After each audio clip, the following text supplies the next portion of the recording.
அன்று ஆலயத்திலே காணிக்கையாக அர்ப்பணிக்கப்பட்டது இயேசு என்னும் குழந்தை அல்ல, நம் எல்லோருக்குமான மீட்பு, நம் எல்லோருக்குமான வாழ்வு.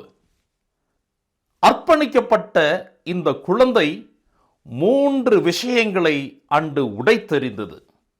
முதலாவது, பிறப்பால் நான் மற்றவர்களை விட உயர்ந்தவர்கள் என்கின்ற அந்த யூதர்களின் தவறான எண்ணம்.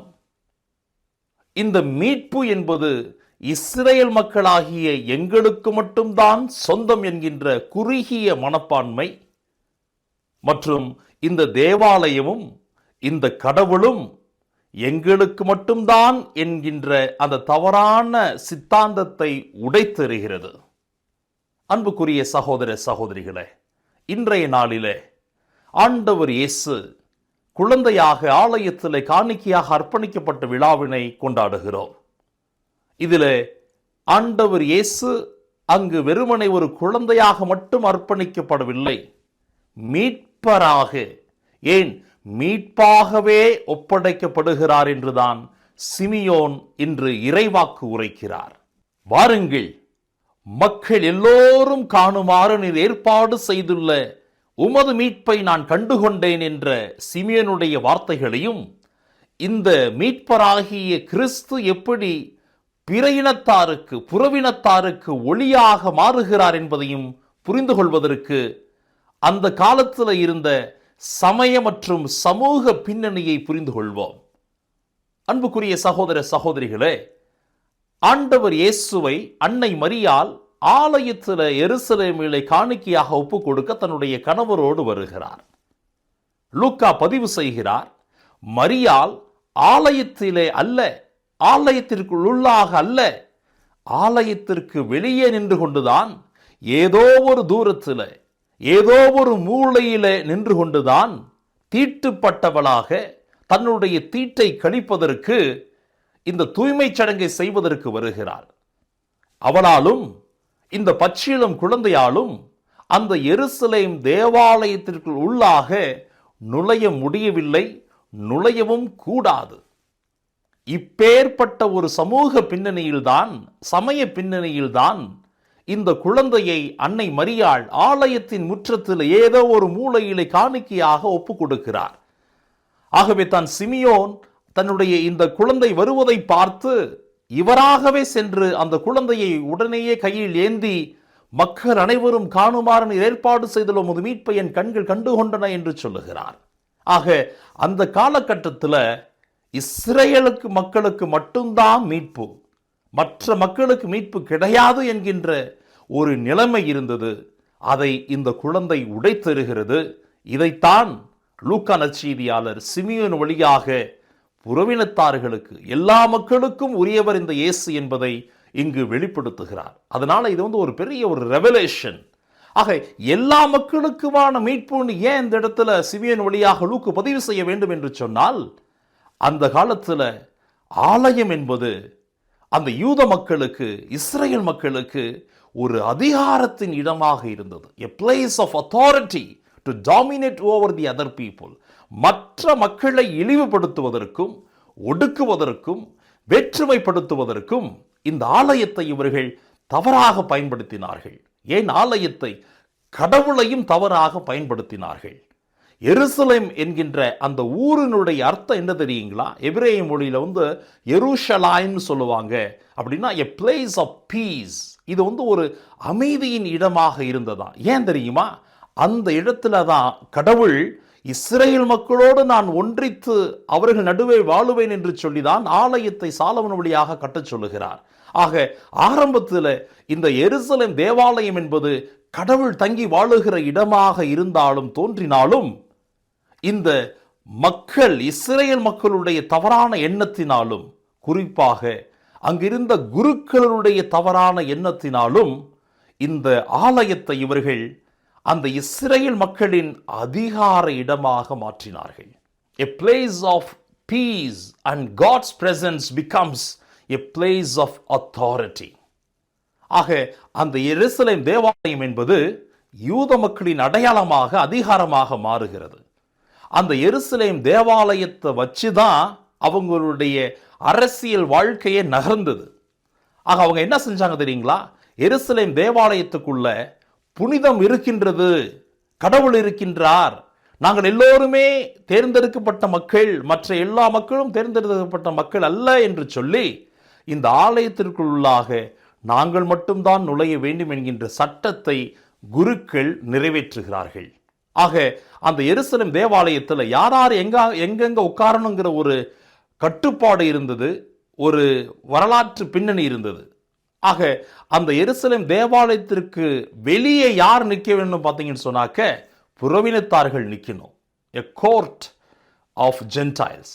அவர்கள் அந்த அவங்களுக்கென்று ஒதுக்கப்பட்ட அந்த இடத்தை மீறி இந்த புறவினத்தார்கள் ஆலயத்திற்குள்ளாக போகக்கூடாது. அந்த குருக்கள் எவ்வளோ ஒரு கொடுமையான குருக்களாக இருந்தாங்கன்னு பார்த்தீங்கன்னா, அந்த காலத்தில் அங்கே யூத மக்கள் உள்ள வர்ற இடம் ஒரு சைடு, புறவினத்தார்கள் இருக்கக்கூடிய ஒரு இடத்துல ஒரு கல் சுவற்றை, தடுப்பு சுவரை கற்றி அந்த தடுப்பு சுவரில் 13 வகையான சட்டங்களை, ஒழுங்குமுறைகளை பதிவு செய்கிறாங்க. யாருக்கு? யூதர் அல்லாத புறவினத்தார்களுக்கு, வேற்று சாதி மக்களுக்கு. அதில் வர ஒரு முக்கியமான கருத்து என்ன தெரியுங்களா? அந்த 13 விதிமுறைகளில் நீங்கள் யாராவது புறவினத்தாராக இருந்து கொண்டு ஆலயத்திற்குள் உள்ளே நுழைய முற்பட்டால், நுழைந்தால் அதற்கான தண்டனை மரண தண்டனை. உங்களுடைய சாவிற்கு நீங்களே பொறுப்பாகுகிறீர்கள் என்பதை இந்த குருக்கள் பதிவு செஞ்சு வச்சிருக்கிறாங்க. இப்போ தெரியுதுங்களா இந்த சிமியோன் சொல்லுகின்ற வார்த்தையினுடைய அர்த்தம்?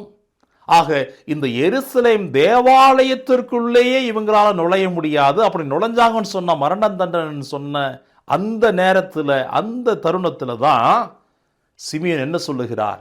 எல்லா மக்களும் காணுமாறு நீர் ஏற்பாடு செய்துள்ள உமது மீட்பு. எல்லோருக்குமான கடவுள் இந்த ஆண்டவர் இயேசு, எல்லோருக்குமான மீட்பர் இந்த மெசியா, எல்லோருக்குமான மீட்பு இவர் கொண்டு வருகிற மீட்பு என்பதை சொல்லுகிறார். ஆக அந்த நேரத்தில் முதல்ல புறவினத்தார்கள் ஒதுக்குப்புறத்தில் இருப்பாங்க. அதுக்கு முன்னாடி பார்த்தீங்கன்னு சொன்னால் பெண்கள் இருப்பாங்க. பெண்களுக்கு முன்னாடி யார் இருப்பாங்கன்னு பார்த்தீங்கன்னா யூதர்கள் இருப்பாங்க. யூதர்களுக்கு முன்னாடி இருக்கிறவங்க தாங்க குருக்கள். ஆக அந்த எருசலேம் தேவாலயத்திற்குள் உள்ள ப்ராப்பராக அந்த ஆலயத்தில் உள்ள இருந்து வழிபாடு செய்கிறதும் பார்க்கறது யாருன்னு பார்த்தீங்கன்னு சொன்னால் குருக்கள் மட்டும்தான். அன்னை மரியாளால் ஆலயத்திற்கு உள்ளாக போக முடியாது. எனவே அவருடைய குழந்தையான இயேசுவாலும் ஆலயத்திற்கு உள்ளாக போக முடியாது. ஏனென்றால் அந்த சாங்சுவரி, புனித இடம் என்கின்ற அந்த ஆலயம் உள்ள இருக்கக்கூடிய இடம் குருக்களுக்கு மட்டும்தான் சொந்தமானதாக இருந்தது. இப்பேற்பட்ட அந்த சமயத்தில் தான் அன்னை மரியாள் தூய்மை சடங்கை நிறைவேற்ற வருகிறார். அது என்ன தூய்மை சடங்கு? இந்த குருக்கள் எப்படி ஒரு தவறான சட்டத்தை ஏற்படுத்தியிருந்தார்கள் பாருங்கள். பெண் யாராவது குழந்தை பெற்றால், அதிலும் ஆண் குழந்தை பெற்றால், அந்த பெண் 40 நாட்கள் தீட்டுப்பட்டவளாம். ஒருவேளை பெண் குழந்தையை பெற்றெடுத்தால் 80 நாட்கள் அந்த பெண் தீட்டுப்பட்டவளாம். இதை தீட்டை கழிக்க அவர்கள் என்ன செய்யணுமா? நல்ல ஒரு பணக்கார வீட்டில் இருந்தாங்கன்னு சொன்னால் ஆட்டை காணிக்கையாக கொடுக்கணுமா? அப்படி ஏழையாக இருந்தாங்கன்னு சொன்னால் 2 மாட புறாக்களை கொடுக்க வேண்டுமா? ஆக மரியாள் எக்கனாமிக்கலி, பொருளாதார ரீதியாக ஒரு ஏழையாக இருப்பதனால 2 மாட புறாக்களை கொண்டு வர்றாங்க. ஒரு சாதாரண குடும்பத்தில், ஒரு சாமானிய குடும்பமாக வர்றாங்க. இந்த தீட்டை கழிப்பதற்கு வருகின்ற நேரத்தில் தான் இந்த குழந்தையையும் தன்னுடைய முதல் மகனை காணிக்கையாக ஒப்பு கொடுக்கிறார். ஆக இந்த குழந்தை ஏதோ ஒரு சாதாரண குழந்தையாக தன்னுடைய தீட்டை கழிப்பதற்காக அர்ப்பணிக்கப்படவில்லை. அந்த குழந்தை என்ன செய்கின்றது? எல்லோருக்குமான வாழ்வை கொண்டு வருகிறது.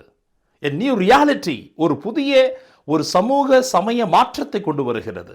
ஏற்ற தாழ்வுகளை உடைத்து நொறுக்குகிறது.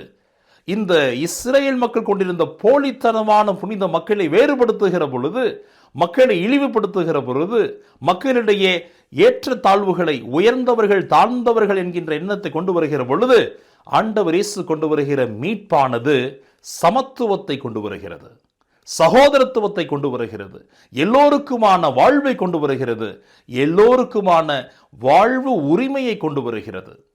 இந்த குழந்தை அந்த இஸ்ரேல் மக்கள் கொண்டிருந்த தவறான போலித்தனமான புனிதத்தை உடைத்தெறிந்து மனிதம் அதிமுக்கியம் என்பதை இங்கு நிலைநாட்டுகிறது. ஆக இந்த நிகழ்வு ஏதோ ஒரு சாதாரண காணிக்கை விழா மட்டுமல்ல, மீட்பின் விழா, சமத்துவத்தின் விழா, சகோதரத்துவத்தின் விழா. இதை சிமியன் அழகாக நமக்கு எல்லோருக்கும் வெளிப்படுத்துகிறார். அன்புக்குரியவர்களே, இன்று நீங்களும் நானும் கிறிஸ்தவர்களாக இயேசுவினுடைய மீட்பை பெற்றுக் கொள்ளுகிறதற்கான முக்கியமான காரணம் இந்த வெளிப்பாடு. இந்த இல்லத்தில்தான், இந்த நாளில்தான் இந்த இயேசு எல்லோருக்குமான மீட்பராக வருகிறார், எல்லோருக்கும் வாழ்வை கொண்டு வருகிறார் என்று லூக்கா இந்த சிமியன் வழியாக வெளிப்படுத்துகிறார். ஆகவே தான் இன்று நீங்கள் நானும் கிறிஸ்தவர்களாக இருந்து கொண்டு அவருடைய மீட்பிலே வாழ்ந்து கொண்டிருக்கிறோம். அன்புக்குரியவர்களே, இந்த விழாவை கொண்டாடுகின்ற இந்த நாளிலே நாம் அவரிடத்திலிருந்து ஒரு சில விஷயங்களை கற்றுக்கொள்வோம். பிறப்பால் மற்றவர்களை விட உயர்ந்தவர்கள் என்கின்ற தவறான எண்ணம் இருக்கின்றது என்று சொன்னால் அந்த எண்ணத்தை இன்று நாம் மாற்றிக்கொள்ள வேண்டும். எல்லோரும் சமம், எல்லோரும் கடவுளுடைய சாயலிலே படைக்கப்பட்ட மக்கள் என்கின்ற உண்மையை பெற்றுக்கொள்ள வேண்டும். இரண்டாவது, இது போன்ற வேறுபாடுகள் இருக்கின்ற சமூகத்திலே நாம் வாழ்ந்து கொண்டிருக்கின்ற பொழுது இந்த ஆண்டவர் இயேசு கொண்டு வருகின்ற மீட்பு வாழ்வு எல்லோருக்கும் அடைய வேண்டும், எல்லோருக்கும் கிடைக்கப் பெற வேண்டும் என்று நம்மால் முடிந்த விஷயங்களை நாம் செய்ய வேண்டும். அடுத்து, எப்படி இந்த சிமியோன் அந்த குழந்தையை ஏந்துகிற பாக்கியம் பெற்றவுடனேயே அந்த குழந்தையை எல்லோருக்குமான மீட்பு என்று கண்டுகொண்டாரோ, அந்த 1 நிமிட அல்லது 2 நிமிட கடவுள் அனுபவம் நம் வாழ்க்கையிலும் நிகழ வேண்டும்.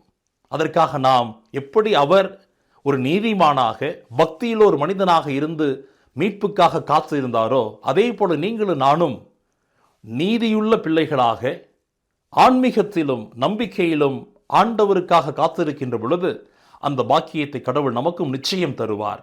எனவே அந்த ஒரு அனுபவம் பெறுகின்ற பொழுதுதான் நாம் பிற இனத்தாருக்கும் மற்ற மக்களுக்கும் சாட்சிய உள்ள ஒரு வாழ்வாக வாழ முடியும். இந்த நாளிலே நாம் துறவிகளுடைய விழாவையும் கொண்டாடுகிறோம். அந்த காலத்தில் பாருங்க, குருக்கள் என்பவர்கள் கடவுளையும் அதிகாரத்தையும் ஆலயத்தையும் தவறாக பயன்படுத்தினார்கள். அதனால தான் இன்னைக்கு லூக்கா நற்செய்தி இந்த மாபெரும் நிகழ்வில் அந்த குருக்களையே ஒதுக்கிட்டார். அவங்கள ஒரு சீனில் கொண்டு வரவே இல்லை. சாதாரண லே பீப்புளை வச்சு, சாதாரண வயசானவங்களை வச்சு, ஏழை எளிய மக்களை வச்சு தான் இந்த ஆண்டவர் எல்லோருக்குமான மீட்பர் என்பதை வெளிப்படுத்துகிறார். எனவே ஒருவேளை நீங்கள் நானும் குருக்களாக இருக்கலாம், துறவிகளாக இருக்கலாம். நான் எப்படி என்னுடைய நம்பிக்கையிலே கடவுளை நான் பயன்படுத்துகிறேன் பார்க்கிறேன். என்னுடைய குழுமத்தை, என்னுடைய அதிகாரத்தை எப்படி பயன்படுத்துகிறேன்? மக்களை ஒடுக்குவதற்கும் வேற்றுமைகளை ஏற்படுத்துவதற்கும் பயன்படுத்துகிறேனா, அல்லது எல்லோருக்குமான வாழ்வை கொண்டு வந்து மீட்பரை நான் வாழ்வாக்குகிறேனா என்பதை நாம் சிந்திப்போம். அப்பொழுதுதான் இன்று நாம் ஏந்துகிற இந்த மெழுகுதிரி அர்த்தம் பெறுகிறது, வாழ்வு பெறுகிறது, பிறருக்கும் ஒளியை கொடுக்கிறது. அங்கு அர்ப்பணிக்கப்பட்ட அந்த குழந்தை நம்மிலும் வாழ்வாகட்டும், நம்மிலும் மீட்பை எல்லோருக்கும் கொடுக்கட்டும். May God bless you.